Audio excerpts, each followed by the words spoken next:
David, I'm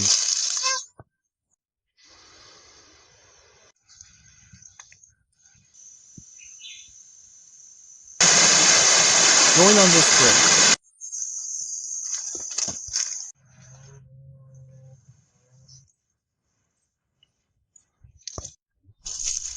We'll be accompanied by generous service species such as Terminalia catipa, Cannavalia, Alquadira or prickly pear, target plants such as mango, yotoba, yellow sapote, white sapote, mammon, acerola, pomos, soursop and cashew, among other species. Some of the fastest growing ones will grow and create the conditions for the establishment of future trees.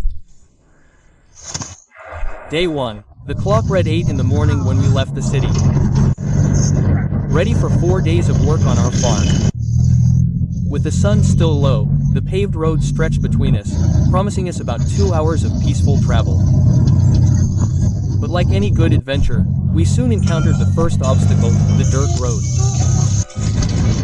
At first it looked dry and we were able to drive without any problem, but when we reached the last part of the journey, the wet earth trapped the wheels of the vehicle and as they say here we got stuck.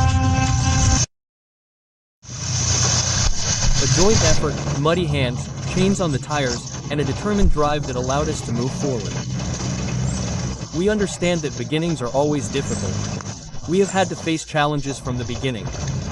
Difficult access, no direct road for vehicles, no electricity, and no water. However, the opportunity to develop a reforestation and synoptic regeneration project called us to accept the challenge. In addition, the farm has one of the most important things we were looking for, and that, unfortunately, water is increasingly scarce throughout the year. Bordering the land is a beautiful, crystal clear, drinkable stream.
And further down, a fast-flowing river that also has a therapeutic sound that is very pleasant for sleeping.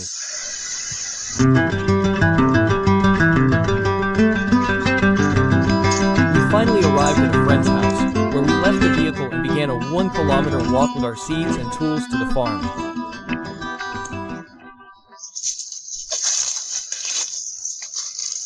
I'm going inside.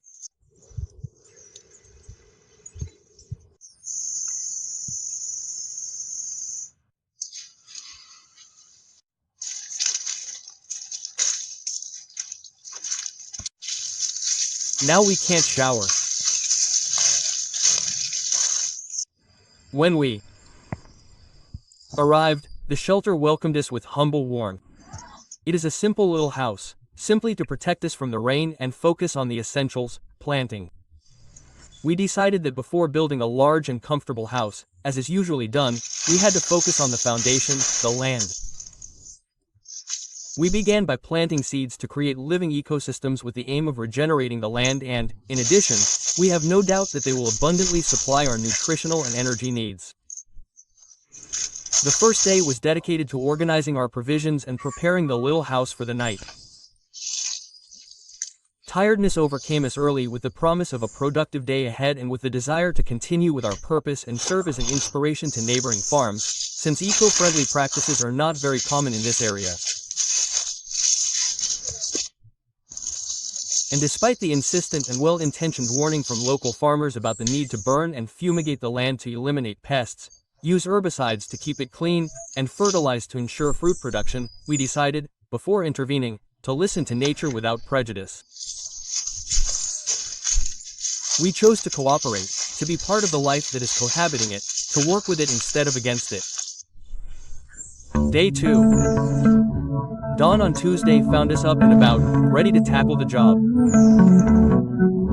Our main task was to clear and repair a fence that divided our farm from our neighbors. Machetes and chainsaws were our tools as we cut down trees 1.5 meters above the ground to install barbed wire. With sweat pouring down our brows, the fence took shape. By midday, with the fence almost completely restored, we headed into the forest where pineapples grow wild in the lower reaches. The farm is brimming with these juicy fruits, and we were soon laden with our sweet reward. Each day also included searching for water in the stream, a constant reminder of our dependence on this precious natural resource. Later, we were visited by Fran, a local friend. He warned us that there was a threat of a blustery storm on Wednesday. His concern was palpable, and he advised us to finish our most urgent tasks before the bad weather caught up with us, as the road would become impassable. With his warning in mind, we redoubled our efforts, knowing that every moment counted. Day 3. On Wednesday, we continued with the fence, organizing the organic matter, and placing the barbed wire. Then we headed to a cornfield that we had planted as a placenta to prepare a food forest in that place. And this corn was ready for harvest. It had been there for 3 months. Each ear of corn collected was a promise of sustenance and unconditional love. Our next mission was to plant an agroforestry line parallel to the fence. The pear, canistel, mammon, and coconut trees were carefully planted, accompanied by pineapples, alquidir leaves, and other species so that together they could create the right environment for the development of our target trees. Fran's warning motivated us to work faster. Despite the risk of rain, we couldn't leave. We were running late and had to leave the return trip for Thursday. Day 4. Thursday dawned with dark clouds on the horizon. The valley that Fran had mentioned seemed imminent. We sped up our work, sowing the last seeds and preparing the ground for growth. With the chainsaw, I opened holes in the biomass generated by the pruning of the palisade trees. We loosened the hard soil with a pickaxe and placed the seeds, covering them with soil and organic matter. With the work finished, preparations for the return journey began. We loaded the wheelbarrow with our belongings, harvests, and the additional burden of accumulated experience. The walk back was tough. The heat, thirst, and weight slowed us down. With each step, the wheelbarrow became heavier, but the determination to reach it drove us on. Finally, we reached the vehicle. Some typical fruits of the mountain, kawil and jica, that we found along the way, gave us the energy we needed to continue. With the engine running, we reached the nearest town where we could cool off and eat something.